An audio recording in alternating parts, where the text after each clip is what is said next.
From Rivets Stadium in Loves Park, Illinois, Rockford Rivets baseball is on the air as the Screws look to shake a 4-game losing skid as they take on the visiting Wisconsin Woodchucks. Everybody, and welcome to Rockford alongside Adam Cohen.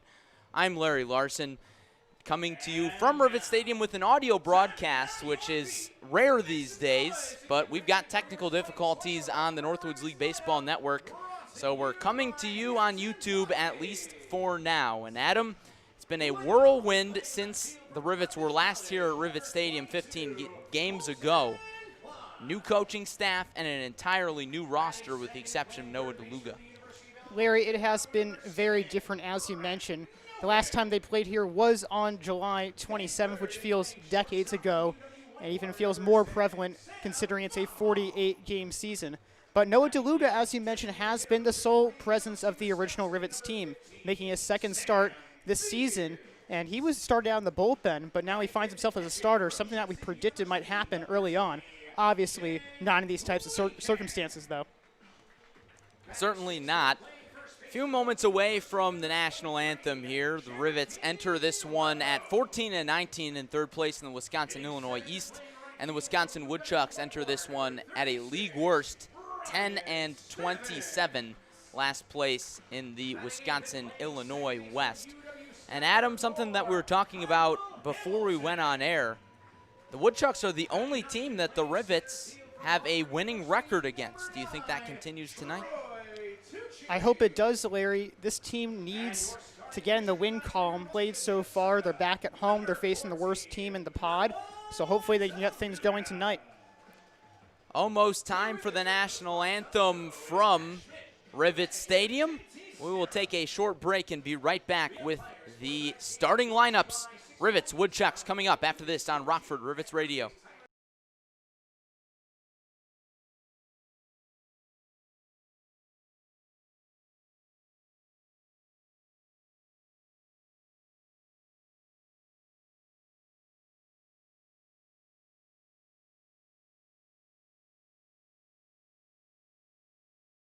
To play shortstop, so there's a reason why he's out there tonight. Making his Rivets debut out of UW Whitewater. Lefty against lefty as DeLuga fires the first pitch in for a called strike against Freddie Rojas. Rojas, one of the newer Woodchucks, played in just 6 games. DeLuga works from the right side of the rubber, kicks and deals the 0-1. Fastball misses inside, right below the letters, and it's 1 ball and 1 strike. Rojas, as we mentioned, just one of 2 lefties. He offers at the 1-1, chops it down the third base line. DeLuga picks it up and throws. He's got to hurry, and the throw pulls LeBeau off the bag at first base. Safe is Rojas. So the Chucks have a 2-out base runner here in the top half of the first. We're scoreless. Larry, that's what you call a swinging bunt, and that was perfectly placed on the third base line between pitcher and catcher. And DeLuga run a long way, and no chance at really getting at the speedy Rojas. So it brings up the cleanup batter, Nick Romano, who has 7 RBIs this year. Lefty against righty, the first pitch. Fastball right down the middle for a called strike. Romano, one of the bigger players in the Chucks lineup, standing at 6'3", 230 pounds. Had a 14-game on-base streak broken just 2 games ago. Long pause from DeLuga working from the stretch, and he balked. Adam, he just moved the hands a little bit before stepping off. He was going to throw over to Rojas. He wasn't going to catch him leaning or anything, but he literally just balked. It was very slight, and we've seen our fair share of balk calls for the Rivets this year. DeLuga just needs to get back in the groove and retire Romano now. Focus on the hitter. Here's the first pitch to Romano. Tailing fastball misses outside. Standing on second base now is Rojas. DeLuga fiddles with the baseball behind his back, comes set at the belt, looks at Rojas, and fires to Romano. Fastball high and away. Check swing. Did he go? Yes, he did. Called strike, and the count is 1 ball and 1 strike.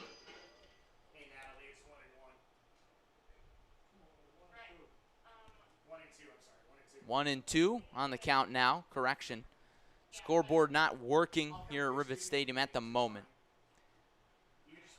DeLuga is ready. Here's the 1-2. Fastball misses high and away, and DeLuga has been very reliant on that fastball early on, Adam. Especially on the outside corner to right-handed hitters. We're seeing that a couple times around against Romano. He's a big power threat in the Woodchucks lineup. DeLuga's trying to be careful, work off the edges like he usually does. See what he goes with on 2-2. Here it is. Fastball just misses low. That one a bit below the knees to Romano. And now the count is full. 3-2 on the cleanup batter. Runner on second. A single could give the Woodchucks the lead here in the first. DeLuga with a long pause and deals. Fastball tails away well outside, and it's ball 4. Back-to-back two-out base runners here in the Wisconsin first inning. And now there's 2 on for former Rockford Rivet Tom Jostin. Jostin last season was very impressive. 61 games, 4 home runs, 32 walks, and 61 strikeouts. Jostin, one of those players who always hustles and always swings hard out of UCF. Transferred in there this spring. First pitch. Swung on and fouled down the right side off the screen. And it's strike 1. Jostin swung so hard almost every swing last year in Rockford that his helmet flew off. I don't know if it was because his helmet was too big or too small, but it came off nearly every time. But when he connected with the baseball, that is, it could go a long way. Here's the 0-1. Curveball grounded to second base. Kyle Hamilton flips to shortstop Vomhoff, who covers the bag and gets the force. And Noah DeLuga gets out of a 2-out jam. It's Woodchucks nothing. Rivets coming up after this, after a half inning on Rockford Rivets Radio.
Bottom half of the first about to get underway from Rivets Stadium.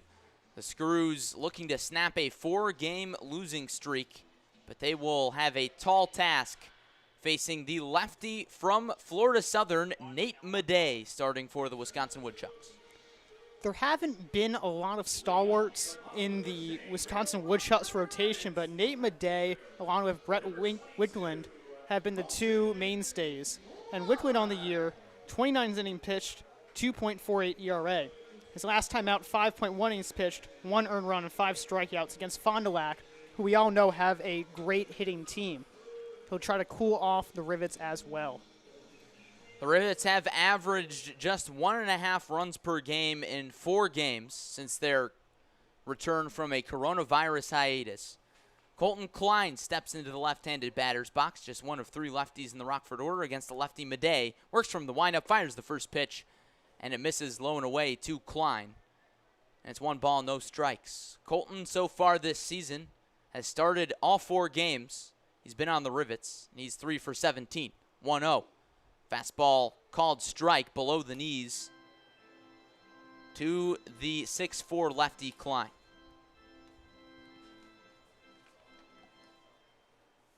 Klein out of Carthage College, the 1-1. Called strike low and away. That was the same spot as the first ball to Klein. So the strike zone a bit inconsistent early on from Lucas Colucci. No less, it's 1-2. Here's the pitch from Madej. Breaking ball bounces out in front of the catcher, Isaiah Mirabal, and it's 2 balls and 2 strikes.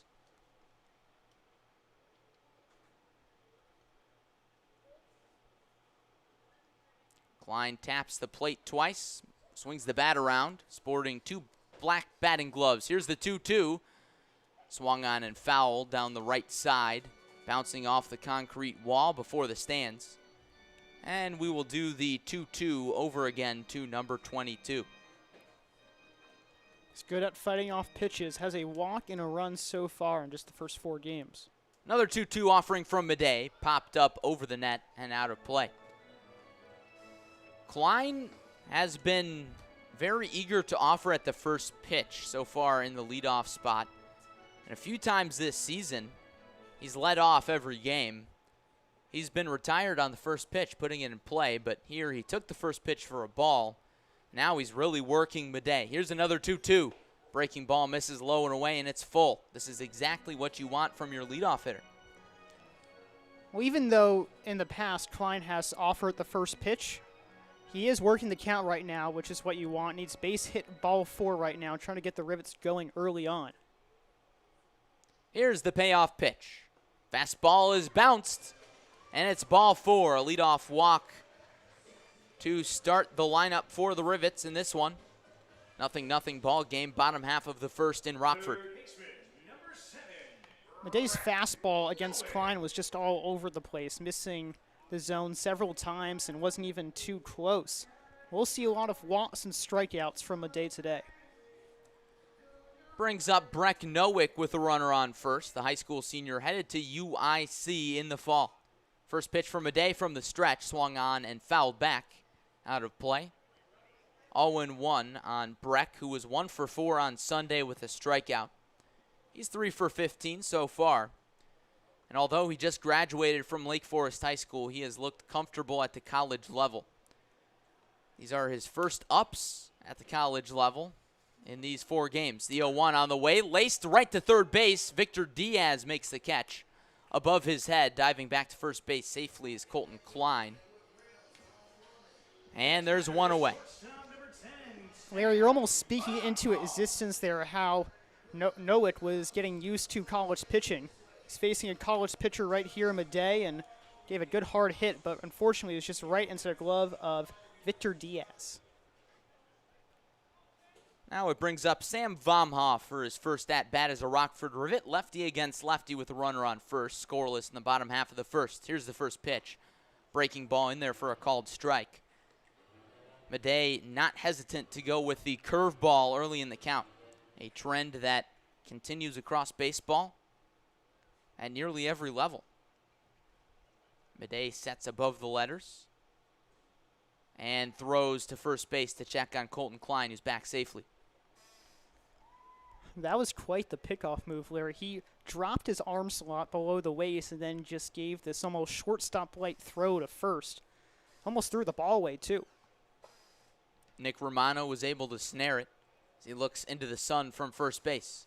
Here's the 0-1 to Vomhoff. Fastball high and away, taken for ball 1. Vomhoff, the redshirt sophomore from UW Whitewater, just added to the roster today. He was listed on the roster as a pitcher originally, but played mostly infield for the Warhawks. Here's the 1-1. Big swing and a miss on a fastball that tailed inside on the lefty, and it's 1 ball, 2 strikes. Bit of a two-way player. The Rivets did not have one on the original roster. Might see a few more of that here on the newer team. Vomhoff waggles the bat back and forth a few times and awaits the 1-2 from Madej. Fastball down the middle, ripped the opposite way, and that falls for a base hit just down the left field line. Getting sent around third base is Colton Klein, and now the stop sign is thrown up by hitting coach Matt Schmidt, and it's a double for Vomhoff in his first at-bat as a Rivet, and now there are runners on second and third with one out in the bottom half of the first. Sometimes it's not about how hard you hit, it's about where you place it. That one was just a little blooper over the head of Victor Diaz at third base and trickled into left field. And as a result, Vomhoff had his first base hit of the year. Now runners are on second and third. Good scoring opportunity for the Screws. And up steps Sam Beers, right-handed batter, left-handed pitcher. Madej working from the stretch. Sets with a closed stance and delivers the first pitch. Fastball in the dirt, check swing from Beers, and he did check up, appeal down to the second base umpire. That would be the first base umpire, Tyler Jones, standing next to second base. He says he did not go around. 1 ball, no strikes on Beers, who does have 1 RBI and is 4 for 13 in 4 games for the Screws. Here's the 1-0. Fastball misses inside again, and it's 2-0. Beers finds himself in a good hitter's count right now. He is second on the team with a .308 batting average on the newer Rivets, I should say. A single here with good speed from Vomhoff on second and Klein off third. Could drive him too. Here's the 2-0 to the Concordia, Wisconsin product. Curveball laced into left field. That's going to drop in front of the left fielder, Maya. Coming around third to score is Klein. Right behind him is Vomhoff. The third of the plate gets away from Mirabal. Going down to second is Beers. The throw there gets away into center field. But Beers stays there, and the Rivets are up 2-0 on an RBI single from Beers. Well, Larry, the prediction came true. A single into left field, 2 runs came around. I was a little surprised, to be honest, that Vomhoff was getting the green light to come around home. It was in shallow left field, and Maya gave a good throw, but just a little bit offline. And then the offline throw allowed Beers to coast on to second. So a bit of a double whammy there for the Screws, and they're not finished yet.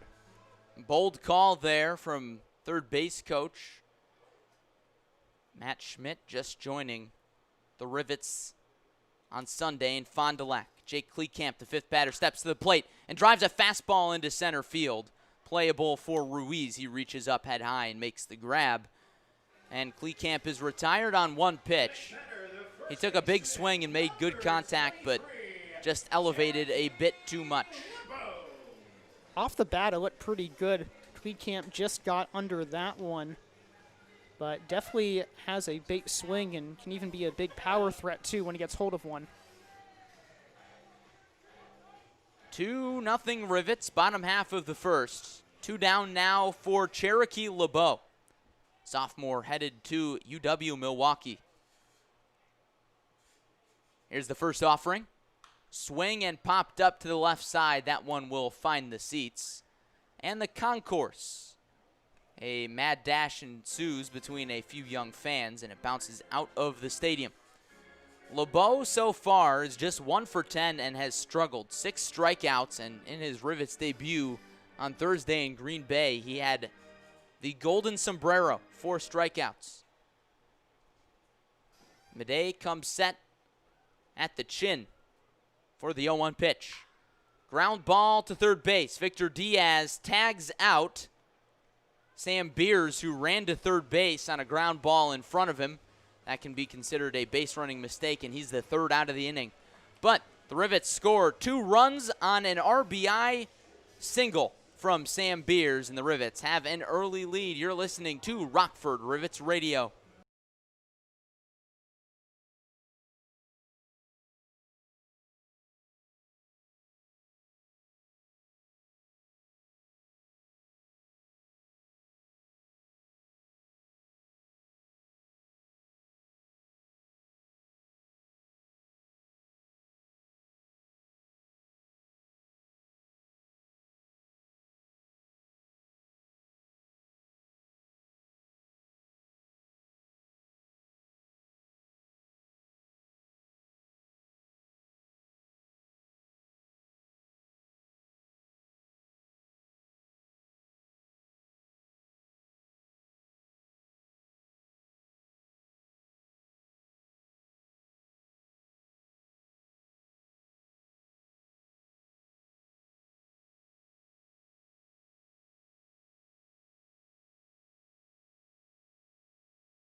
Top half of the second at Rivets Stadium. Rivets up 2-0 thanks to an RBI single, 2 RBI single, I should say, from Sam Beers in the bottom half of the first. Noah DeLuga pitching with the lead now, and he will face the 6, 7, 8 batters in the Wisconsin Woodchucks order. Santiago Gervito, the first one in there, the first pitch. Fastball misses low and in, and it's ball one. Gervito, the freshman from Broward College in Florida, is tonight's DH. Next pitch, fastball misses low over the plate, and it's 2 balls, no strikes. Gervito sporting the rec specs. DeLuga kicks and fires the 2-0. Fastball again misses, and DeLuga is well behind at 3-0.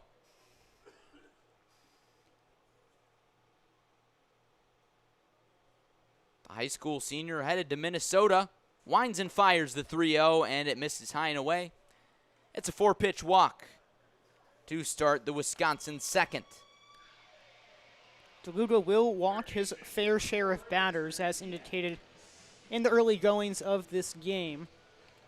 He usually tries to work off the corners, but his fastball all over the zone there needs to right the ship, as this is one of the first few leads the Rivets have had with the newer team. Now is just Gervito's 4th walk of the year as Victor Diaz steps in and takes a fastball down the middle for strike 1. So DeLuga bounces back there. We talk a lot about DeLuga's fastball. He was even more reliant on it than usual on Thursday in Green Bay. His curveball was not working for him. Here's the 0-1. Chopper down the first base line, foul, and that rolls towards the Wisconsin Woodchucks dugout. And it's 0-2. Larry, more often than not everything's going to be going right for the pitcher. In a 30-game started season, pitcher pitches 30 games, around 20 of them, he won't have his best stuff. He needs to just keep finding a way and keep pulling through. DeLuga steps and fires towards first base to check on Gervito, and he's back safely. So even though he didn't have his best stuff last time around, he still pitched 5 innings of 1-run ball and kept his team in the game. Certainly did, and the Rivets would go on to lose that one 3-2 in a heartbreaker at CCU Park. DeLuga set for the 0-2. He delivers a fastball high and away. Ball 1. Rivets up 2-0. Top half of the second. Runner on first. No outs. DeLuga has his sign and throws over to first base again to check on Gervito. He really wants to keep that double play in order. Certainly keeping Gervito close. That's a nasty pickoff move. I would have fallen for that easily. It confused me there, too. Now DeLuga fires home. And a fastball just misses the black on the outer half to the righty Diaz. And it's 1 ball, 2 balls, and 2 strikes.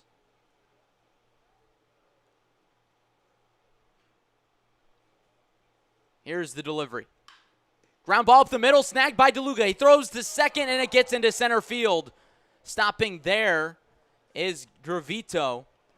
And reaching first base on the E1 is Victor Diaz.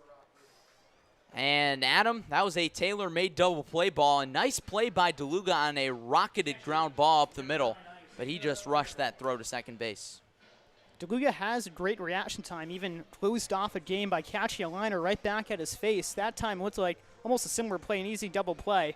Threw the ball away, and he's lucky that Troy Tucci came in quickly enough so that at least Gervito off second would not go to third.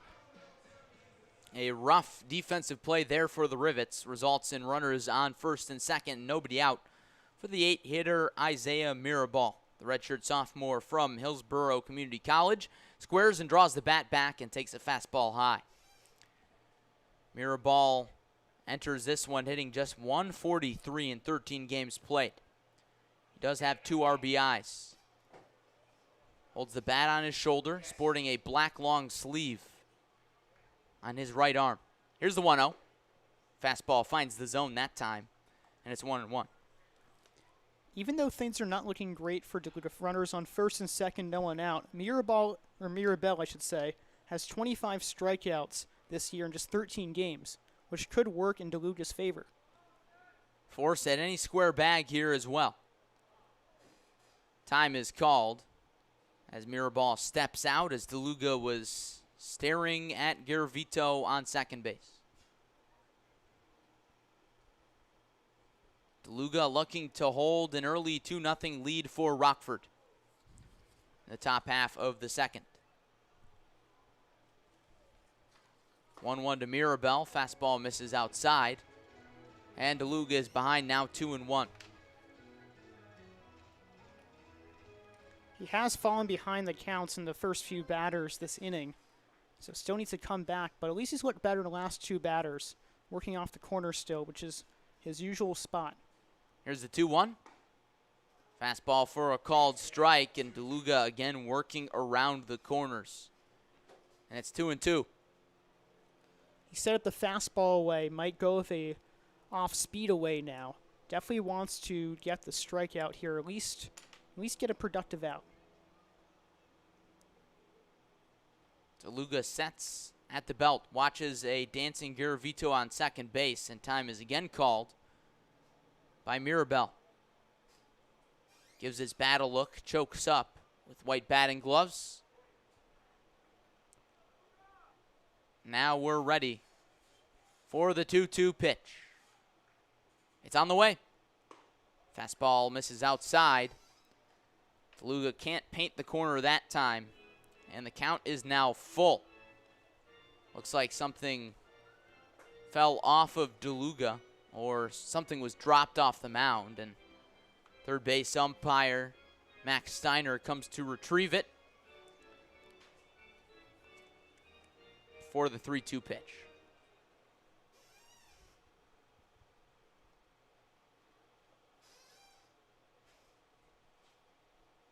DeLuga delivers to Mirabal. Fastball high and away, and it's ball 4, and the bags are loaded with nobody out in the top half of the second for the Woodchucks. Rivets up 2-0, but now really clinging to that lead as a meeting on the mound takes place. Pitching coach Doug Coe coming towards the mound. Or actually, check that. Manager JT Scara. And he's just trying to settle down his pitcher, obviously expecting length out of DeLuga. And he's not doing himself any favors. The Woodchucks have not hit him hard at all so far. The only hit in the game has just been a weak tapper back to DeLuga himself. And he has not fielded his position well. He's been all over the place, and now he finds himself in a tough jam. If the Woodchucks, who don't score a lot of runs, having 2 walks and error, that's basically giving a cookie to them. Need to be careful here. Need to try to get out of this jam relatively unscathed. There's a quick meeting from Scara as he said about 3 sentences to the infield and headed back to the dugout. Bases loaded for the 9-hitter Adrian Maya, the redshirt freshman from Hillsborough Community College. Here's the first pitch, swung on and fouled to the right side to the concourse, and it's 0-1. Maya, in 19 games, has 6 RBIs, has good speed with 5 stolen bags. Rockford middle infield at double play depth. The corners are drawn in. DeLuga delivers the 0-1, and a fastball draws a swing and a miss from Maya, and it's 0-2. Adam, how big would a strikeout be here? It would be huge, and Maya has 21 strikeouts this season. A lot of Woodchucks hitters are strikeout prone, and DeLuga needs to utilize that. DeLuga takes a breath and fires. Ground ball through the shortstop hole into left field. Coming home to score is Garavito. Getting the stop sign at third base is Diaz, and it's an RBI base knock for the wraparound man, Maya. And the score is now 2-1 Rivets. Once again, Larry, the Woodchucks are not hitting DeLuga hard. That was just a soft ground ball that went through the 5.5 hole, found its way for a base hit and an RBI. Bases still loaded now for the leadoff man, Alejandro Macario from Nova Southeastern. First pitch misses low and in. Jake Kleekamp with the glove in the dirt that time to snare it. And it's 1-0. Back in the first, Macario struck out swinging for DeLuga's only strikeout thus far. Still no outs here in the top half of the second with a run already in. The 1-0 finds the zone. Two-seam fastball catches the outside corner, and it's 1-1. Macario with 7 RBIs this year. Holds the bat above his shoulder. Here's the 1-1. Tailing fastball misses high and away again, and that seems to be DeLuga's miss, as it's now 2 balls and 1 strike. It's really in the same area, too, missing outside off right. He's really trying to work away, and not even really working too much inside of that fastball either. DeLuga has his sign and deals. He goes back to the fastball, and it again misses outside. And it's 3-1. As there's some bat drumming going on in the Wisconsin Woodchucks dugout, drawing a look from home plate umpire Lucas Cabucci, but play goes on. Here's the 3-1, swing and a miss. DeLuga goes to the changeup there, threw a big hack from Macario, but he came up empty, and it's full. That was a big pitch from DeLuga, working behind, even though the changeup was right down the heart of the plate. Needs to get that one by for an additional strike. Payoff pitch with the bases loaded. Here it comes. Called. Strike 3 on a fastball on the outer half. Macario not happy again. That's his second looking strikeout of the day. Not happy with the calls whatsoever. And I'm sure his complaining in the first inning didn't do him any favors there. And now there's one away for Pablo Ruiz. Macario must feel like he's not catching a break, as DeLuga struck him out looking, lower inside corner, now low outside corner, got him again too. It's a big strike zone for Lucas Cabucci behind the dish.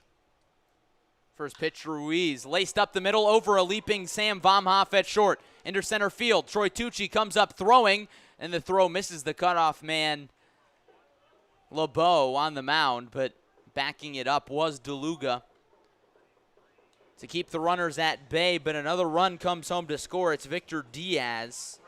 And we are tied up at 2 here in the top half of the second.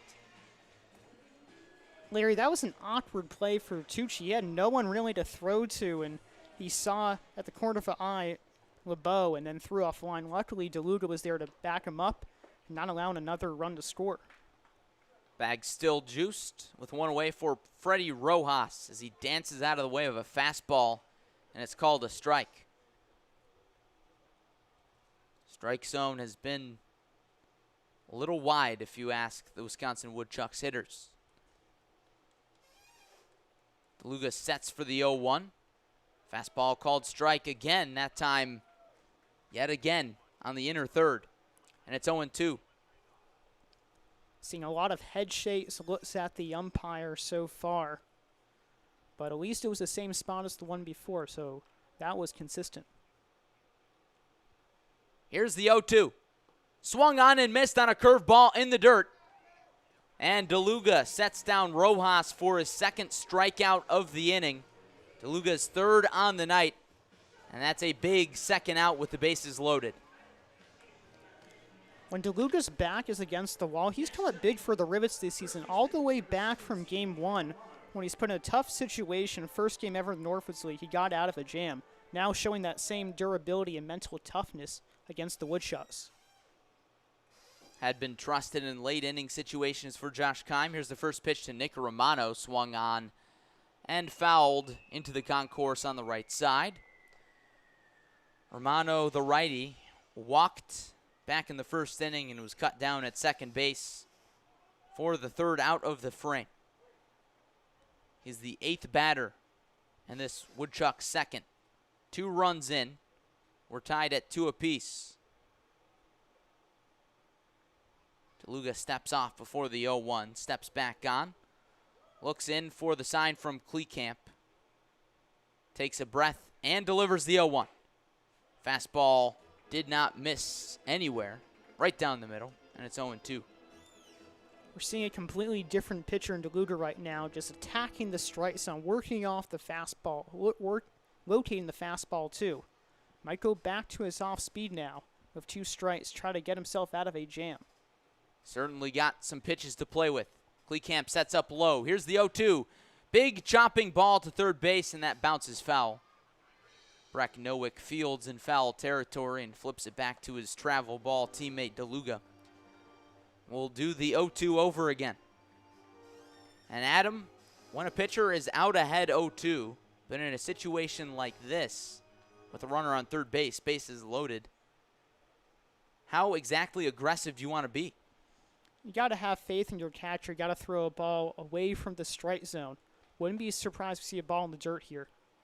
Here's another 0-2. Fastball grounded to third base, off the glove of Nowick, and it gets into left center field, and another run comes home to score. 2-run score on the play. Mirabel followed by Maya, and the Woodchucks take a 4-2 lead here in the second. Larry, talk about bad luck. A couple of seeing eye singles that trickled into the outfield this inning, both of them scoring a pair. This time coming from Romano, the other one coming from Maya. That's tough. Full out dive from Nowick off third. Went past the shortstop, Vomhoff, into left field to Klein. Almost like a pinball machine out there on the baseball diamond. So now there's runners on first and third with 2 outs for Tom Jostin, the 9th batter of the inning. Takes a fastball low. And it's 1-0. Just when the Rivets took an early lead for the first time since their hiatus, it slips out of their fingers in the top half of the second. 1-0. Fastball misses above the letters to the second baseman from UCF. 2 balls, no strikes. Jostin grounded into a fielder's choice to end the first. Here's the pitch. Fouled straight back. Would have hit us in the booth if there was not a screen in front of us. It's now 2-1. You see Jostin very aggressive in a hitter's count.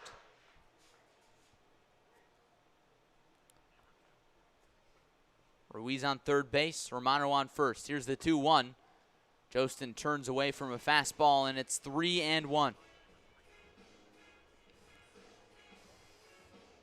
Jostin did have 4 home runs for the Screws last season. Could be looking party porch on a 3-1 count. Only 3-12 down the right field line. He's been there before. Here's the 3-1. Swing and a miss. That's strike 2. And it's full. DeLuga could use a strikeout to stop the bleeding.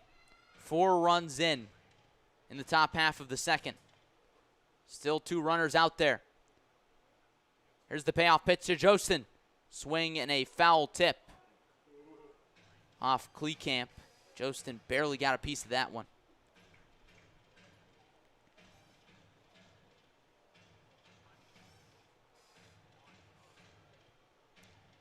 We'll do the payoff pitch over. DeLuga has his sign. Sets at the belt and fires. Jam shot to shortstop. Cutting it off is the third baseman Nowick. Throws on to first. He's got to hurry, and it's in time to beat a hustling Jostin.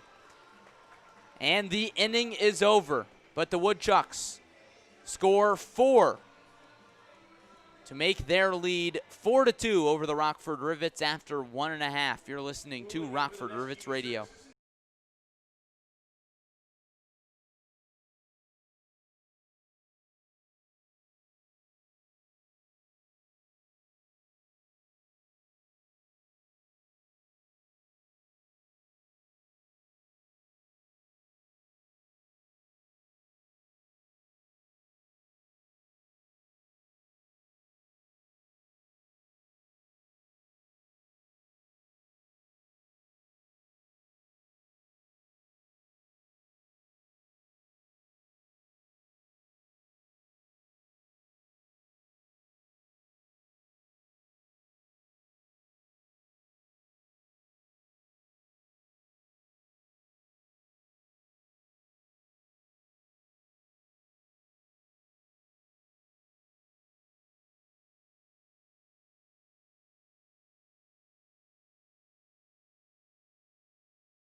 Bottom half of the second coming up in Rockford, Illinois. It's been lots of scoring early on as the Wisconsin Woodchucks are out front 4-2 on the Rivets. All of a sudden, Nate Madej is pitching with the lead. He'll face the lower third of the Rockford order, Brian Sturdivant, Kyle Hamilton, and Troy Tucci. Here in the bottom half of the frame. In the top half, Woodchucks pushed across 4 runs against Noah DeLuga. Lefty against righty. Here's the first pitch to Sturdivant. Slow curveball called strike. Sturdivant played his first game for the Rivets on Saturday. It was 0 for 3. Here's the 0-1. Another curveball, and this time a swing and a miss. An awkward one at that. Sturdivant stumbled towards the plate after he hacked there, and now he chokes up on 0-2. Had some late life from Madej. Here's the pitch. Another curveball, another swing and a miss, a foul tip that time, and it got a piece of the dirt, according to Lucas Colucci. But Isaiah Mirabal thought he caught it, and now Ronnie Richardson is out for a word. And now there will be a discussion between third base umpire Max Steiner and Colucci behind the plate. Adam, it did look like that was caught by Mirabal. And the batter is out. That is the call. It is a swinging strikeout on 3 pitches. And Sturdivant is set down on Madej's first strikeout of the night. Larry, you don't see all too often a home plate umpire go to a third base umpire for a foul tip call. Don't even see that appeal even happen too often. It was just more of a word from Madej. But luckily, it went into his favor. So there's 1 away, nobody on for the 8-batter Kyle Hamilton. The first pitch is, you guessed it, a curveball in there for a called strike. That's 4 pitches, 4 curves. In the second for the lefty from Florida Southern. Rocking the high socks, working from the windup, center of the rubber. Here's the 0-1, fastball off the mitts, tipped by Hamilton. And it's 0-2. Madej is dialed in. He is dialed in. It has to be feeling some Astro momentum after the Fighting Chucks scored 4 runs in the top of the second. Chucks looking to fight through a 3-game losing streak. Here's the 0-2. Curveball swung on and missed on a bender well outside the zone. Back-to-back Ks for Madej on just 6 pitches. And there's 2 away in the bottom half of the second. It's up to Troy Tucci to start a 2-out rally. Sometimes pitchers can differ between innings. It's night and day right now for Madej. That curveball was working really well and was all guided by the fastball command too. Righty against righty, the first pitch to the Rockford center fielder, taken for a strike. That time Madej went to the fastball on the first pitch, something that we haven't seen this inning. Tucci, the junior from Rockford University, swings and misses on a tailing fastball, and it's 0-2. Madej is a strike away from an immaculate inning. 3 strikeouts on 9 pitches. He shakes off his catcher Mirabal twice. Kicks and fires the 0-2. It's popped up and out of play. No immaculate inning for Nate. And we'll do the 0-2 over again. I really thought he had a chance at that immaculate inning. That never happens in the Northwoods League. Probably at least a very, very rare occurrence. Well, believe it or not, it did happen the other night in Battle Creek with Kalamazoo. Pablo Alvarez delivered an immaculate inning. But here in Rockford, we will do the 0-2 over again from Madej to Tucci. Here's the pitch, swung on and missed on a curveball. And that was quite the swing from Tucci. He just kind of threw his hands at it. Nothing you can do about that one. 3 up, 3 down as Madej strikes out the side, and the score remains Woodchucks 4, Rivets 2 after 2 innings from Rockford. You're listening to Rockford Rivets Baseball.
Welcome back to Rivets Stadium. Rivets down 4-2 to the Wisconsin Woodchucks. And after DeLuga struggles through 2 innings, JT Scara is forced to go to the Rivets bullpen as DeLuga reaches his pitch limit for the game, and he hands the ball to Chris Hawks. Hawks is a junior from Rockford University, making his second appearance for the Screws. His last time out was on August 7th against the Green Bay Booyah, where he threw 2 innings pitched, giving up 3 hits, allowing 2 earned runs. So it will be a bullpen day of sorts for the Rivets. We'll see if Hawks can get extended past 2 innings. He will face the 6th batter, Santiago Gravito, and he takes a fastball high for ball 1. Hawks working from the windup, kicks and delivers, and he misses high yet again and loses his cap, and it's 2 balls and no strikes, and 1 dirty baseball hat. Rocking the stirrups, rocks and fires the 0-2, 2-0. That time it finds the zone. Fastball at chest height to the DH, Gravito. The freshman from Broward College pops it up down the left side. Giving chase is Breck Nowick, and he runs into the cement barrier as the ball bounces in the stands right into the hands of a young fan. And it's 2-2. Nowick was really going after that ball. I think he misjudged where the cement was for a second. Had a bit of an awkward jerk back of his body once he collided with it. Did not look fun. He does look okay, though. And here's the 2-2 from Hawks. Fastball grounded to shortstop. Sam Baumhoff field steps and throws in time to retire a running Gravito. Score at 6-3, and there's 1 out here in the top half of the 3rd. 4-2 Wisconsin. There's a pinch hitter now for Victor Diaz. It is Jesse De La Cruz, the sophomore from Broward College as well, a New York native. And Victor Diaz hits the showers early.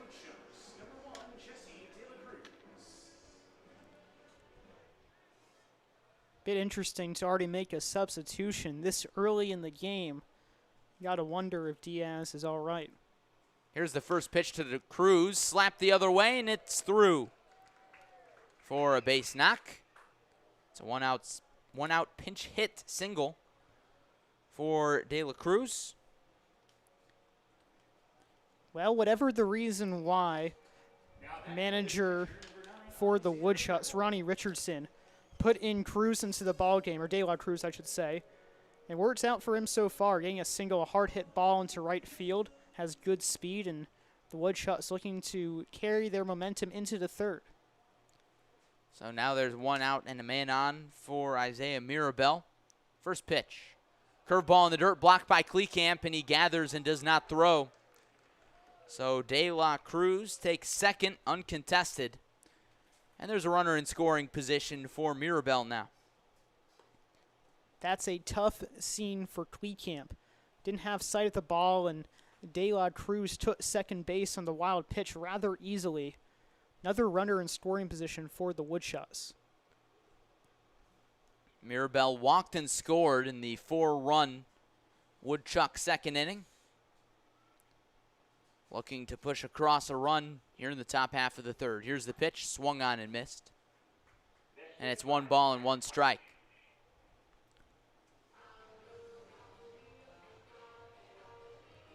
Hawks showcasing good control, working from the stretch now. Rivets in search of consistency from the pitching staff. Here's the 1-1. Fastball misses above the brim of the helmet to Mirabel, who watched that one fly. And it's 2 balls and 1 strike with the runner on second base.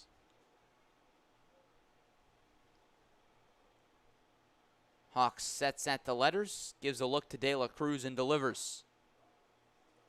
Fastball misses inside, just off the hands to the catcher. And it's 3-1. Kleekamp didn't help him out there. he kind of made an awkward jerk with his glove, putting it in a different location than he intended. Gave him a ball instead of a strike. Here's the 3-1 pitch. Swung on and blooped into left field. Long run for Colton Klein, and he makes the catch near the left field line. And that's the second out of the inning. Hawks pitches to weak contact. And it brings up Adrian Maya. Both outs recorded now for Haas. Has been when he was behind the count and he somehow battled back, keep throwing that fastball chest high and getting the out. So hasn't been the easiest of innings for him, but he does find a way. Rivets down to the Woodchucks 4-2. Maya steps into the right-handed batter's box, righty against righty. The first pitch to him. Swung on and ripped through the left side for a base hit. Right to Colton Klein, who comes up throwing. Being sent around third base is De La Cruz. The throw is offline. And moving up to second on the throw is Maya. That's 2 RBI singles for the redshirt freshman from Hillsborough Community College. And the lead is extended to 5-2, Wisconsin. Maya now has 3 RBIs on the day, accounting for 60% of the Woodchucks runs. And even though that was a strong throw from Klein, he got that ball a little bit flat-footed, usually taught to do a crow hop, but didn't really give himself enough time to do that. Got to wonder if he had made that crow hop, the throw would have gone there a little bit quicker. There's the first pitch to the leadoff man, Alejandro Macario. It's taken for a ball, a fastball low. Macario has been rung up twice by home plate umpire Lucas Colucci. Didn't like either call. 1-0. Fastball down the middle, taken for strike one. And if you're Macario, you got to be careful because as soon as you argue with the umpire, he's not going to do you any favors the rest of the ball game. He's going to remember who you are, and if anything, he might give you the opposite of a good call, a bad call. And that's what he's done already a couple of times, arguably. 1-1 misses downstairs, and it's 2 balls and a strike. 2 balls, 1 strike now. Maya standing on second base after an RBI single. Macario looking for his 8th RBI of the campaign. Hawk sets and delivers. Swing and a miss on an off-speed offering downstairs. Nice pitch from Hawks, and he's a strike away from getting out of it.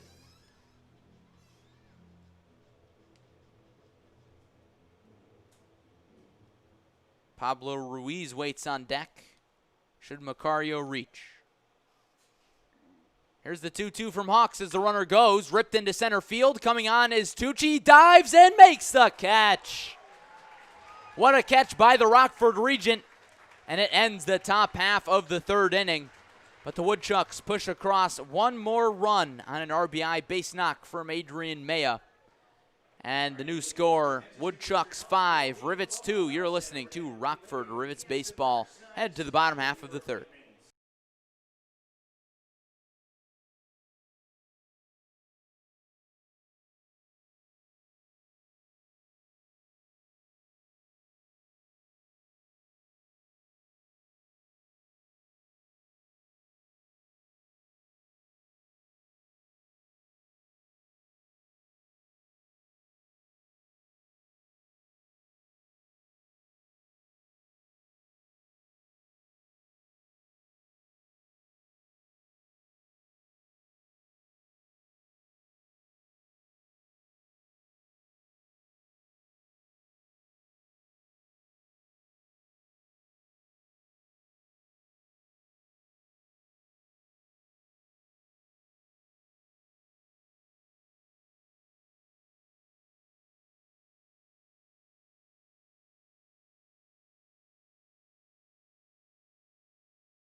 Back at Rivets Stadium, thank you for joining us on a beautiful night for baseball. Rivets find themselves down by 3 in the bottom half of the third. 5-2 ball game in favor of the Wisconsin Woodchucks.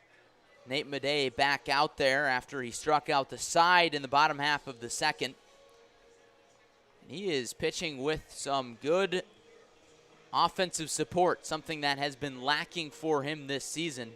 Woodchucks entering this ball game at a lowly 10-27, the worst record in the pod. Madej will face the top third of the Rockford order, starting with Colton Klein, who watches a changeup paint the outer half. And it's 0-1. 4 runs in the second and 1 in the third for Wisconsin. 2 in the bottom half of the first for Rockford. 0-1 pitch. Curveball check swing from Klein. And he did go around and is quickly 0-2. Madej is honed in on that strike zone. He's especially honed in with that curveball, too. He's receiving a lot of awkward swings from Rivets hitters. Madej from the windup. Kicks and delivers. Buries the curveball, and Klein lays off. 1-2.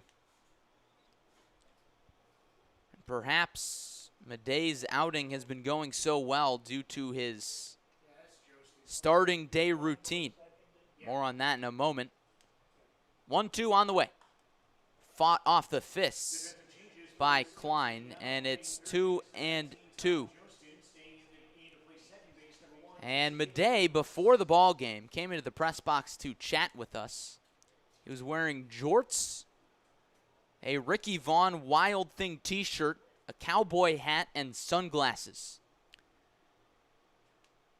As he delivers the 1-2 wearing a uniform to Klein, and it misses outside. 2 balls and 2 strikes, and Madej said, "Don't worry, I don't wear this every day. It's just my routine." And some guys are superstitious like that, and whatever works for Madej, I think is working so far tonight. Here's the 2-2 pitch. Curveball fouled off. The funny thing is, Larry, he doesn't dress that way every single time, but he will put on some sort of ridiculous attire in some sorts. One time he put on a headband. His team started calling him a headband. He kept wearing that. Or he'll have bulldog socks, and they call him Bulldog in high school. Another 2-2. Curveball misses low and away, and it's full. So Bulldog got out in front 0-2, and now he's come back full. Steps on the rubber. Leans back as Klein steps in. Here's the payoff pitch. Fastball drilled into center field. Taking a few steps back is Pablo Ruiz, who reaches up, makes the catch, spins around, and gets the ball back in. And there's one away. Bottom half of the third. 5-2 Woodchucks, and it brings up Breck Nowick. Even though the previous hitter, Colton Klein, got out, at least he started to cool off the momentum a little bit from Nate Madej, working a long, hard-fought at bat, letting his teammates see a lot more pitches of him. Here's the first pitch to the righty, Nowick, and he offers at a bender in the dirt for a strike. Some defensive substitutions. De La Cruz pinch hit for Victor Diaz. So the second baseman, Jostin, moves to third, and De La Cruz subs in at second, as the 0-1 is laced foul down the right field line. And it's 0-2 on the Rockford third baseman. Nowick lined out hard to third base in the first.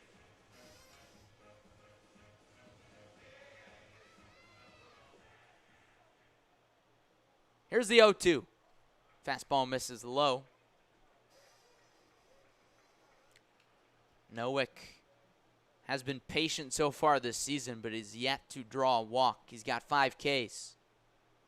The future UIC Flame. Madej winds and fires the 1-2. Curveball chopped to shortstop. Macario gathers and throws in time to retire Nowick by 2 steps. And there's 2 quick outs in the bottom half of the third for Rockford. Screws down by 3. Here's this 3-hitter, Sam Vomhoff. Nowick did everything he could with 2 strikes. looking for fastball, saw the curveball, waited on it, tried to drive it up the middle, but it just was not hard hit. The shortstop, Macario, threw him out.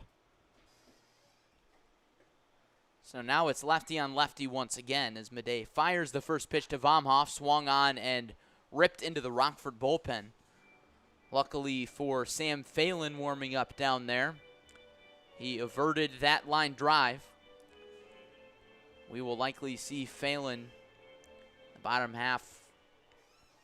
top half of the fourth. Madej kicks and fires the 0-1. Fastball poured into the strike zone. And it's 0-2. Vomhoff had a double and a run scored in his first at-bat. As a Rivet back in the first, he came around to score on the 2 RBI single from Sam Beers. 0-2 offering. Another curveball, a check swing from Vomhoff. Did he go around? He did not, says Max Steiner at third base. And it's 1 ball and 2 strikes. Larry, the entire Woodchucks infield thought that was strike 3. It was a nasty curveball just off the plate. And even from up here, it looked like Vomhoff went around. And that was a second chance at life against Madej. That curveball has almost been an automatic strike from Madej as he fires another one, and it's chopped right back to him. He fields, flips underhand to Nick Romano at first base in time to get Vomhoff. So it's 6 straight Rivets retired for Nate Madej as the Screws remain down by 3 runs. It's 5-2 Woodchucks headed to the fourth on Rockford Rivets Radio.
Woodchucks 5, Rivets 2 here at Rivets Stadium, headed to the top half of the fourth. JT Scara goes back to the bullpen and calls upon Sam Phelan for his first appearance as a Rockford Rivet. Phelan is from Lipscomb University, but he redshirted there in his redshirt freshman campaign. So will be a redshirt sophomore next year and hopefully get his first taste of action over at Lipscomb. After spending a year at Bradley playing club baseball, he transferred to Lipscomb in Nashville, Tennessee. And for the next 3 innings, I make the call to the bullpen and hand the sticks to Adam Cohen. I appreciate it, Larry. And also, speaking of the bullpen, this is the 3rd pitcher for the Rivets in the game. First pitch is in there on the outside corner for strike 1. Phelan having a nice start. Hitter batting is Pablo Ruiz. He is 1 for 2 on the day. The UCF Knight has 18 stolen bases this season. They'd like to get him on board. So that fastball misses outside 1-1. Phelan drops down around 2 quarters, so he's a sidearm pitcher. It's a bit of a exaggerated windup position. Here comes a 2-1. Slider misses outside. Now 2-1. Phelan had great success with that awkward sidearm delivery at the Joliet Collegiate League That ended a few weeks ago in the Chicago suburbs. Slider misses outside. Now 3-1. Now, I should say that Joliet is not a Chicago suburb. Many people would get upset if I made that assumption, because it is not. It's just south of the suburbs. Winds and deals for the 3-1. And Slider's in there for a strike. Ruiz thought otherwise, but will have to head back into the batter's box. It's a full count. Phelan's numbers in the Joliet Collegiate League: pitched 5 games, 10 innings, and struck out 9 at a 1.80 ERA. Here comes the payoff, and that one misses outside. So Phelan gives up a leadoff walk. Wouldn't be surprised if Ruiz decides to steal here. 18 stolen bases and 21 chances this season. That has to be up there on the leaderboard for the Northwoods League. It is definitely tops on the Wisconsin squad. Got to be careful with that, especially in a ball game like this. Can't really afford extra bases. In steps Freddie Rojas. Runner on the move. The throw down not in time. And Ruiz had that base stolen easily. Pretty much got in there before the ball even reached second base. Did miss outside, so it's a 1-0 count to Rojas. On the day, Rojas has a single back to the pitcher and a strikeout swinging. On hold, the 1-0. Just misses outside. How about that delivery from Sam Phelan? He set, lifted his leg, looked at Ruiz in the middle of his delivery, did not turn, kept going towards the plate, and fired a ball. It just missed outside the zone, but it sure tricked Ruiz. The 2-0. On the run again, Ruiz slides in and has himself another stolen base. That's his 20th of the season. And that's a combination of the slow delivery from Phelan and the double clutch from Kleekamp behind the plate. He just couldn't get it out of his glove. That was well said, Larry, and his sidearm delivery is certainly slow. Now the Rivets infield comes in, but that one will get on by a single into right field, and an RBI for the left-handed hitter Freddie Rojas to make it a 6-2 ball game for the Wisconsin Woodchucks. That's what you call get him on, get him over, get him in. Patience and then aggression pays off for the Wisconsin Woodchucks there. Ruiz very patient with the walk, steals not only second but third, and Rojas just pokes it through the Rockford infield, drawn in, and the lead burgeons for the Chucks. In steps the cleanup hitter Romano as he takes one low and away, 1-0. And the Woodchucks, even though they struggle offensively, they have some nice hitters in the lineup. Romano's having a great day, 1 for 1 of his single and a walk. On hold from Phelan, he steps off now. Rojas has a 2-hit day. Ruiz has a walk, a run scored, and a single. So 2 through 4 very effective, and then you have Maya at the bottom of the order as 3 RBIs. The ball game, the 1-0. Another throw down to second, this time closer, but just getting in there is Rojas. 3rd stolen base of the inning. I don't know about that one, Adam. It sure looked like Sam Vomhoff tagged Rojas on the swipe tag. It was a nice tag from Vomhoff. Throws a bit high from Kleekamp, but bang, bang play. That's why the umpires are out there and we sit in here. It's almost a Javier Baez type tag. Not get the job done. Here comes the 2-0. Misses inside. So far in the early goings for Phelan, unable to really locate the strike zone. And when he does, these Woodchucks base runners are jumping all over him. The big secondary lead for Rojas off second base. 3-0 count, misses outside again. So that's a second walk issued from Phelan this inning, and the 5th from Rivets pitching in this ballgame. That's not ideal. You can't allow free base runners, especially with a struggling team like the Woodchucks. Their offense has not been able to manufacture many runs whatsoever, not only in this stretch but in the season at all. And when you walk batters, that just gives the team momentum. That's essentially how the second inning was drawn up. Enters in the lefty, Tom Jostin. Ball in the dirt, throw down to third base. It's wide, goes into left field. Rojas will stay put at third, but Romano advances to second on the E2. So second and third now for the Woodchucks, and nobody out as they have a 6-2 lead in the top of the fourth over the Rockford Rivets. Not good, not good, not good. Mistakes keep on compounding here, and if you're the Rivets, you just got to take a deep breath and reframe your focus. You got to stay dialed in here. Entire infield drawn in the 1-0. Popped up. That one will find the concourse in foul territory. And that's kind of the name of the game for the Woodchucks today. Lots of walks, errors, and timely hitting. Taking advantage of the Rivets' miscues. Started off well when the Rivets scored 2 runs in the bottom of the first, but since then, Woodchucks scored 6. Here comes the 1-0. The fastball missed low, now 2-0.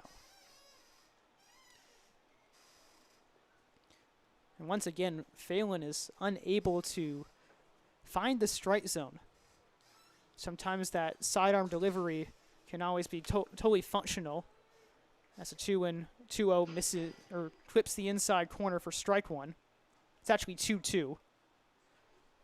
Scoreboard not working too well today. Sometimes the sidearm delivery not only fools the batter, but the catcher, the umpire, the broadcaster, you name it. 2-2 for Jostin, and fouled right back. Larry Larson was ready to catch that one if not for a net behind home plate. You think he would have got that one barehanded? Oh, I'm sure. I'm always ready. Larry did play baseball in high school, so can still flex out the good hands. Caught a little BP this weekend in Fond du Lac. Struggled a bit. The 2-2 from Phelan. Misses outside. I gotta say, Larry, I'm a little surprised of all these new recruits that they didn't try to recruit you too. Could have been a nice addition to the team. You know, me and my sub-200 senior year of high school batting average are perfectly content here in the broadcast booth. Full count from Phelan. Poke foul and out of play. Well, definitely not a one-dimensional person, to say the least. Well, you know, Adam, I did hit 500 my junior year. Wow. Yes. Very impressed by that. Yep. I heard he had a can of an arm in high school as well. Until I dove into first base junior year and dislocated my shoulder. Full count again, and this time Phelan does get the strikeout, much needed, as he finally is able to locate the strike zone. As former Jostin is down on strikes throughout number 1, and a 6-2 ball game, the Chucks ahead in the top of the fourth.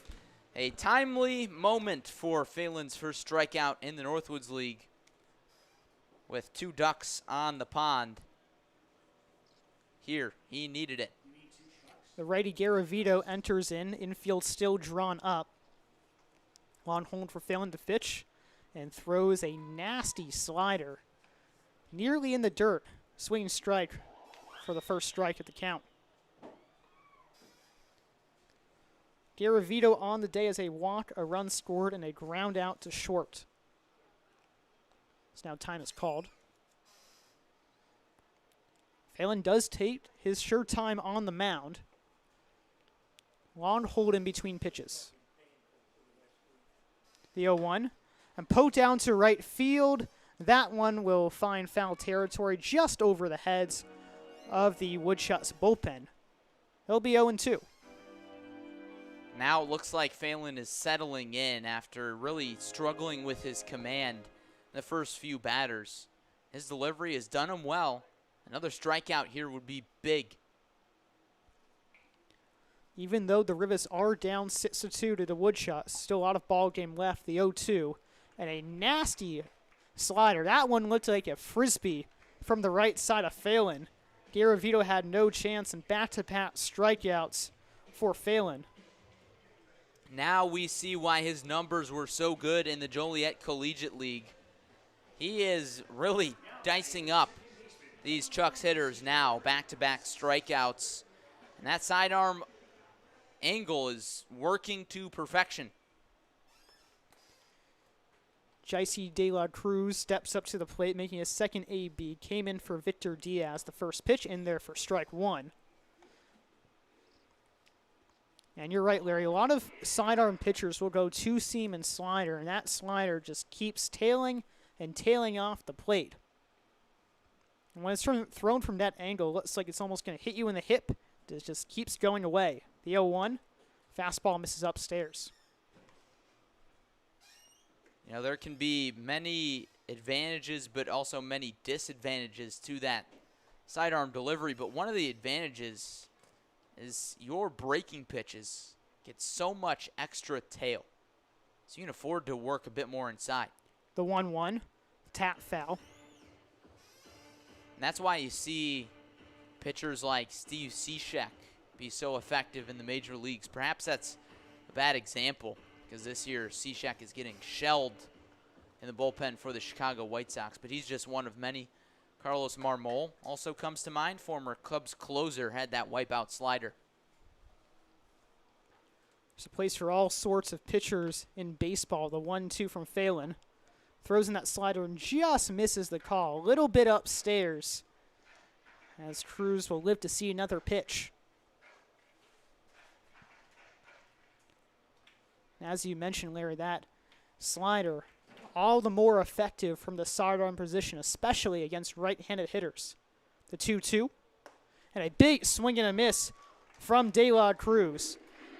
So after second and third, Phelan strikes out the side. The Woodchucks do pick up a run. They're up 6-2 as we head to the bottom of the fourth on the Rivets Radio Network.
The Fighting Chucks have a 6-2 lead over the Rockford Rivets through 3.5.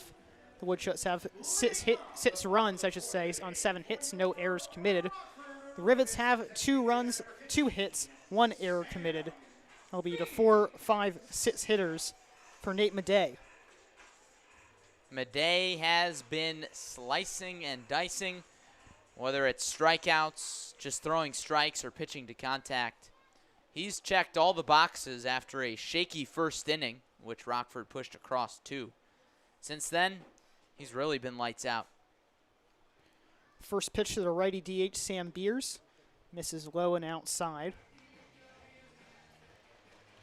The DH from Concordia had a single last time up, back in the first inning.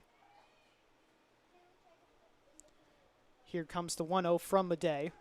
A big swing and a miss. He's gotten a lot of awkward swings and misses, mostly on the curveball, but that time around the fastball too. plays up a bit, and when it's low in the zone, a bit of a tough swing for the tall righty Beers. The 1-1, another big swing and a miss. Beers can certainly pack a punch with his swing, but he has been a bit behind on a lot of fastballs in his early season here in Rockford. 1-2 for Madej. A big swing and miss, and to your point, Larry, as Beers goes down swinging. 4th strikeout of the day for Madej. He has really struggled with the fastball today, and 3 fastballs blew him by. But in any case, with 1 away in a 6-2 ball game, the Chucks leading over the Rivets. In steps in Jake Kleekamp from Judson University. He swings and misses at the off speed, 0-1. There we see that curveball again. Madej buried it in the low inside corner to the righty, and Jake swung right through it. Really pulled the string.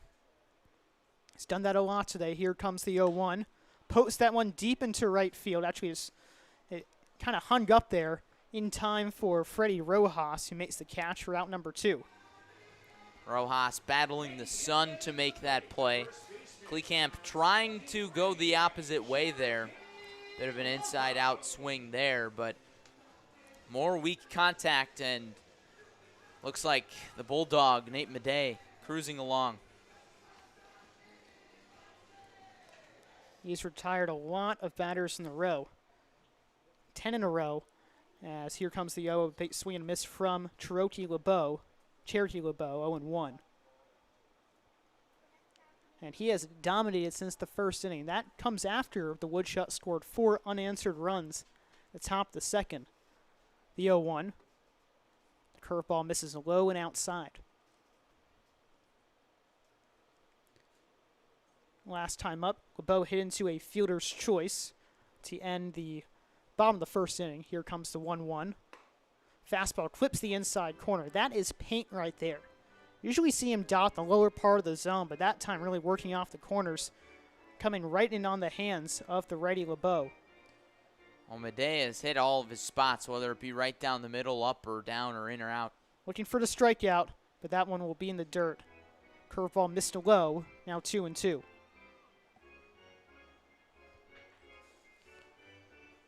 LeBeau has had his fair share of strikeouts through his first few games.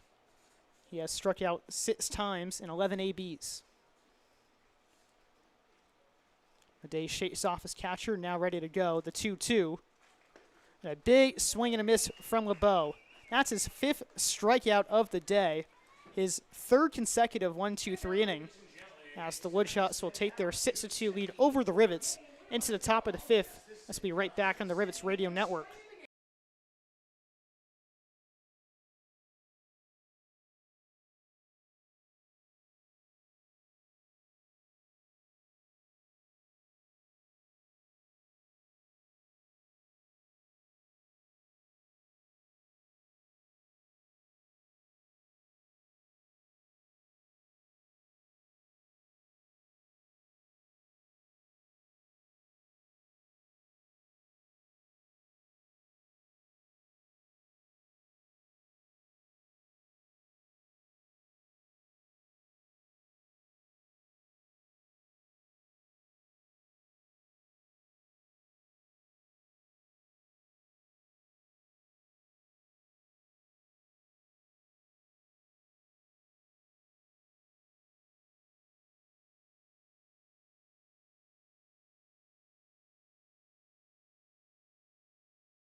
The Woodchucks are up 6-2 as we head into the top of the fifth. Sam Phelan out there for a second inning of work. It was a very eventful fourth inning as the Woodchucks stole 3 bases that inning, 2 from Ruiz, 1 from Rojas, a run scored. But at the end of the day, Phelan struck out the last 3 batters, so hopefully he will carry some momentum into this inning, facing 8-9-1, starting off with the righty Mirabel. Hold, now here comes the first pitch. Slider misses outside, 1-0. Phelan was really in his groove to finish the top half of the fourth. Struck out 3 straight to end the inning and get out of a jam. Fastball misses upstairs, now 2-0. If you're Phelan, you just got to forget the beginning of that inning, which he gave up a run, but that doesn't appear to be a problem. He was dialed in come the end of that inning. He was pumped. 2-0 from the righty side armor, and that one trickles foul. Nice play from his teammate over there, getting the foul ball while protecting the relief pitcher and catcher warming up. And wow, may not be able to see this on the monitor if you're looking on the TV pairing with the radio, but there is a hang glider out there in right center field. Don't see that every day. That's the first here at Rivets Stadium, the 2-1. Fastball misses upstairs, 3-1. Well, you see something new at the ballpark every day. You can check that one off the box. Who doesn't want to catch a baseball game from up above? The 3-1. And the fastball misses low and outside. Third walk from Phelan, and a leadoff walk, too. Second consecutive leadoff walk from Phelan, and that's how trouble really starts. And I think JT Scarrow, Rivets manager, will be quick with the leash, considering that the Rivets need a win. They've lost 4 in a row. They're still in a playoff race. But he does have a bit of a shortage on arms. He doesn't really know what he's dealing with in terms of the pitching staff yet, as the roster is constantly changing. But you just got to be careful and not allow tons of walks. The third base umpire, Matt Steiner, went to talk to the pitcher, probably wanting them to switch out baseballs, if something else more than that. But Phelan will step back in there. And Oscara may want to take him out quickly because, of course, the Rivets are in a playoff hunt. First pitch to Maya, misses inside, 1-0. He also wants some length from his relievers because he didn't get that from DeLuga, someone that he relied on heavily in the first start when he threw 5 innings of 1-run ball. DeLuga tonight, 2 innings, allowing 3 earned runs and 4 runs scored, as Phelan throws over to first, not in time. Maya on the day has 3 RBIs with a pair of run-scoring singles. On hold, the 1-1. Dribble to third. Throws to second, on for 1. Back to first. Not in time as Maya's too fast. Nice hold in the bag from LeBeau, though, as he made an off-balance catch. But it will be 1 away in a 6-2 ball game. The Chucks leading over the Rivets, the top of the 5th.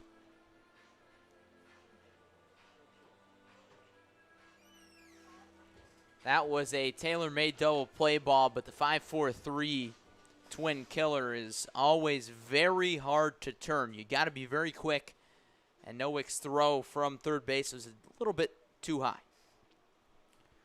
Pitch to the leadoff hitter, Macario misses inside, 1-0. On the day, Macario is 0 for 3, has a pair of strikeouts. Probably a little happy that DeLuga is not in the ball game, because he was the one that struck him out twice. Big jump. Now Phelan throws to second. They've got him in a rundown. Now throw over to first, and he is back in there safely. LeBeau says otherwise. He's pointing at the third base ump. Maya found himself in a rundown, getting off early, and then somehow came back. It looked like second baseman Kyle Hamilton threw the ball a bit too late, and that could have cost the Rivets from a fortunate second out. You gotta capitalize when opponents hand you outs. That's just like a bunt. Take an out when the opponent gives that to you, and in that case, they were getting rid of a base runner. Here comes the 1-0. Fastball misses outside. And Adam, how the Rivets respond to that gaffe is going to be key. At this point in the ball game, down by 4, you just got to shake it. You can't let it snowball like it has in a few other innings. Now the ball gets away from LeBeau. It's a poor throw from Phelan as Maya moves over to second base. That has been a problem today for the Rivets. Both DeLuga and Phelan have not fielded their positions well. Both of them have an error. 2 errors for the Rivets today. Now 15 in the first 5 games of the season for the new roster. So will be a 2-0 count. And this time the bunt is drawn back to Phelan. And he trips over himself, throws to first, but not in time. As Macario has himself a bunt single. Moving over to third is Maya. A little bit of bad news bears out there for the Rivets. Well, not quite that bad, but the turf monster got to Phelan there. He scooped it up and couldn't exactly plant his back foot. He knew he needed to hurry, and his throw was a bit wide, but by the time it got to Cherokee LeBeau at first base, Macario was well safe. A very well-placed bunt from the shortstop. Was a pretty good bunt. Runners on the corners, 1 out, top of the 5th, 6-2 ball game. Runner on the move. High fly ball into center field. Tucci is underneath it, making the long throw home, but that will be cut off by LeBeau. So it's a sacrifice fly for Ruiz. And in scores Maya. It's now a 7-2 Woodchucks lead over the Rivets. On the positive side, it's an out. And Phelan is one out closer to getting out of a jam, but the troubles keep on coming for the Rockford Rivets. Certainly not ideal. It's not ideal. Also not ideal to be pitching to a hot hitter in the lefty Rojas. The first pitch, and runner going. He will get there without a throw. It's a stolen base for Macario. So once again, the Woodchucks have themselves in a runner in scoring position. And this is a team so far, this newly constructed Rivets roster. It's only averaged 1.5 runs per game. They're down by 5. This ball is scorched, but foul.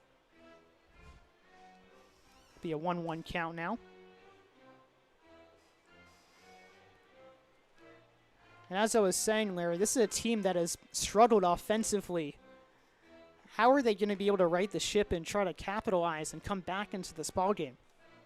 Well, you just got to take it inning by inning, and that's what Nationals manager Dave Martinez said to his team last year when they were well below 500 in May. Win every inning. That's what the Rivets have to focus on right now. And the 1-0 from Phelan that trickles into left field off the glove of Vomhoff. Incoming around to score is Macario. It's an RBI single for for Rojas. And now it's an 8-2 Woodchucks lead over the Rivets with only 2 outs. Rojas really drilled that ball, and a good night continues for the 3-batter. 3 singles to go along with a strikeout. 2 RBIs, and looks like this Woodchucks offense is having a night. And steps the righty Romano. Big swing and a miss on the off-speed 0-1. And you're right, Larry. It's a big hit for a lot of players. Rojas has a 3-hit day. Maya came around to score earlier this inning. Has 3 RBIs and 2 runs scored. Here comes the 0-1. Slider misses outside now, an even count at 1-1. Romano, too, not even having a bad day. 2 walks and a single. It's almost as if everyone in the Woodchucks lineup has been contributing. In fact, everyone has reached base except for the on-debt hitter, Tom Jostin. The pitch and a scorcher into left field off the glove of Breck Nowick. There'll be extra bases for Romano as he'll stop at second base. Stopping at third is Rojas. And the Rivets, once again, their defense has not been helping them 2 out tonight. That was a scorcher, though. Noah trying to make the jumping grab, but that one went off his glove and into left field. Once again, the Woodchucks have themselves runners in scoring position. And enters manager JT Stara. Slow walk to the mound. He will take the ball from Phelan. We will have a pitching change. So the Woodchucks, who are up 8-2 with 2 outs, runners on second and third, will be seeing a new Rivets pitcher. We'll be right back on the Rivets Radio Network.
After a poorish outing from Sam Phelan, he racked up a few strikeouts, 3 in fact, but he walked 3 and gave up several runs. Woodchucks will take their 8-2 lead, perhaps more after this inning, but they'll have to do it off Cruz Wagner. Wagner, the right-handed pitcher out of Milwaukee Area Technical College, junior college. He's got 1 appearance so far this season. That came on Sunday against Fond du Lac. It was a big loss for the Rivets, but Wagner's pitching was one of the only bright spots. He pitched 1 scoreless inning, did not allow a hit. He's hoping to continue his good stretch against the Woodchucks in a pivotal situation. He'll be facing off against the lefty Jostin, who was a Rockford Rivet last season. And on the day is 0 for 3.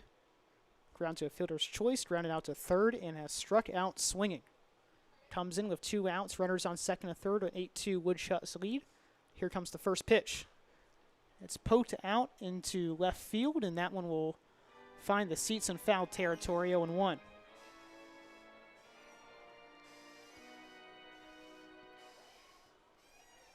A lot of really good names on the Rivets roster. Cherokee LeBeau, Cruz Wagner. A lot of good sounding names, good flow for the Screws. Baseball names. Here comes the 0-1, and driven deep into right field, back near the track, and it's gone. Yalabai baseball. That's a 3-run homer for Tom Jostin. And now the Wisconsin Woodchucks have an 11-2 lead over the Rockford Rivets. Jostin had 4 homers last season and showcased the power there. Little doubt about that one. Nope. And Mr. Jostin is a bit familiar with that right field party porch as he says hello to the home fans in Rockford a bit unkindly. And Woodchucks have broken this thing open. First pitch to Garavito, a big swing and a miss, 0-1. Well, suffice it to say, Jostin does like Rockford. The 0-1 to Garavito. Poked out in the center field. That one finds the gap. Garavito makes a big turn. Goes about a third of the way before coasting back to first. So back-to-back hard base hits against the reliever Cruz Wagner. It seems like no Rivets pitchers really found their groove against the Woodchucks today. Well, the first place Dock Spiders couldn't hit him, but the last place Woodchucks sure can. And sometimes that's just how baseball works. And things aren't working in favor of the Rivets tonight. It's been a tough day for pitchers. In steps De La Cruz as the fastball misses outside, 1-0. All 9 batters batted in the second inning. All 9 batters batted in the 5th inning. So the Woodchucks have had themselves an offensive field day as the throwover is not in time. And every single player in the Woodchucks lineup, including duo to Cruz, and he laces that one in the center field. That one will find some outfield grass. So back-to-back hits. Actually, it's more than that. It's 1, 2, 3, 4, 5 hits now. 5 straight hits for the Woodchucks. Phelan couldn't understand them, and neither can Wagner. As mentioned, they are having an offensive field day against the Rivets today. 11 runs on 12 hits. Hello, scorebook mess. As the Wisconsin Woodchucks have batted around, and the Fighting Chucks have fought and come to life here in Rockford. They're certainly putting up good offensive numbers today. The team is now officially batted around. Righty Mirabal steps in. Curveball misses low, 1-0. Mirabal on the day is 0 for 1 with a pair of walks and a run scored.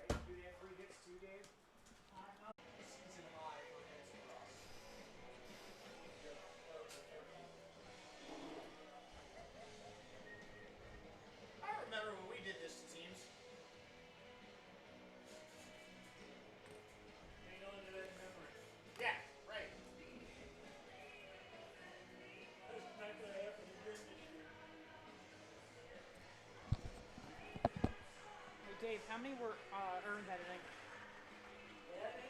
Yeah. All of them? All right. There's an E1 there.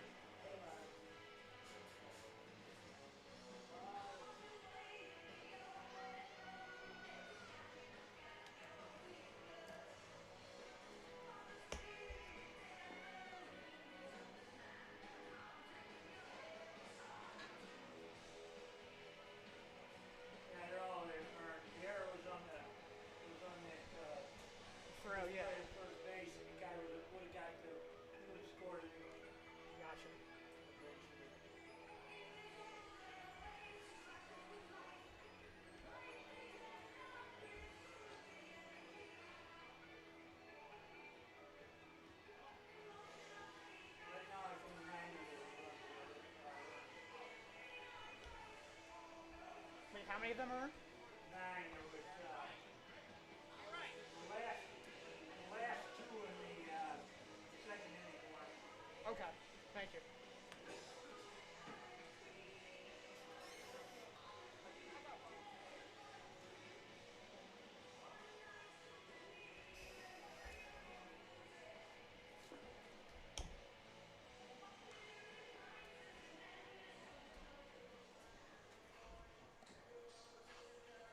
Leading off the bottom of the 5th inning for your Rockford Rivets, the right fielder, number 36, Ryan Sturdivant.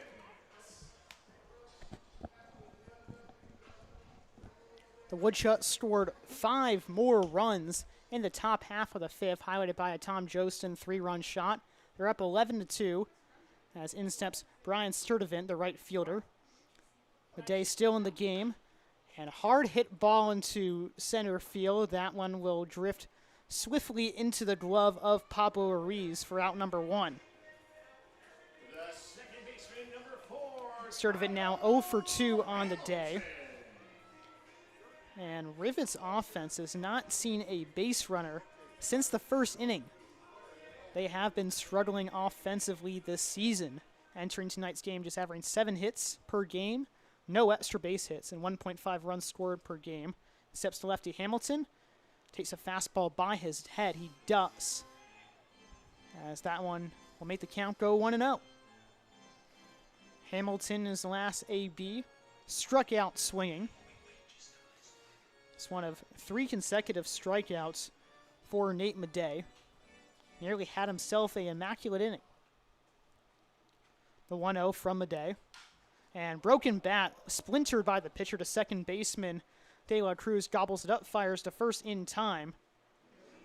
Score that one 4-3 and an easy first 2 outs for Madej.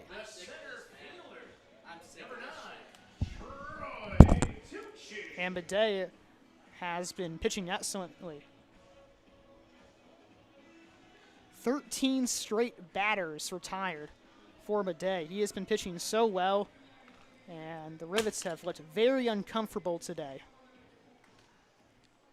In steps Troy Tucci, the Rockford University Regent. First pitch, and just misses below the knees, 1-0. Last time up, Tucci struck out swinging.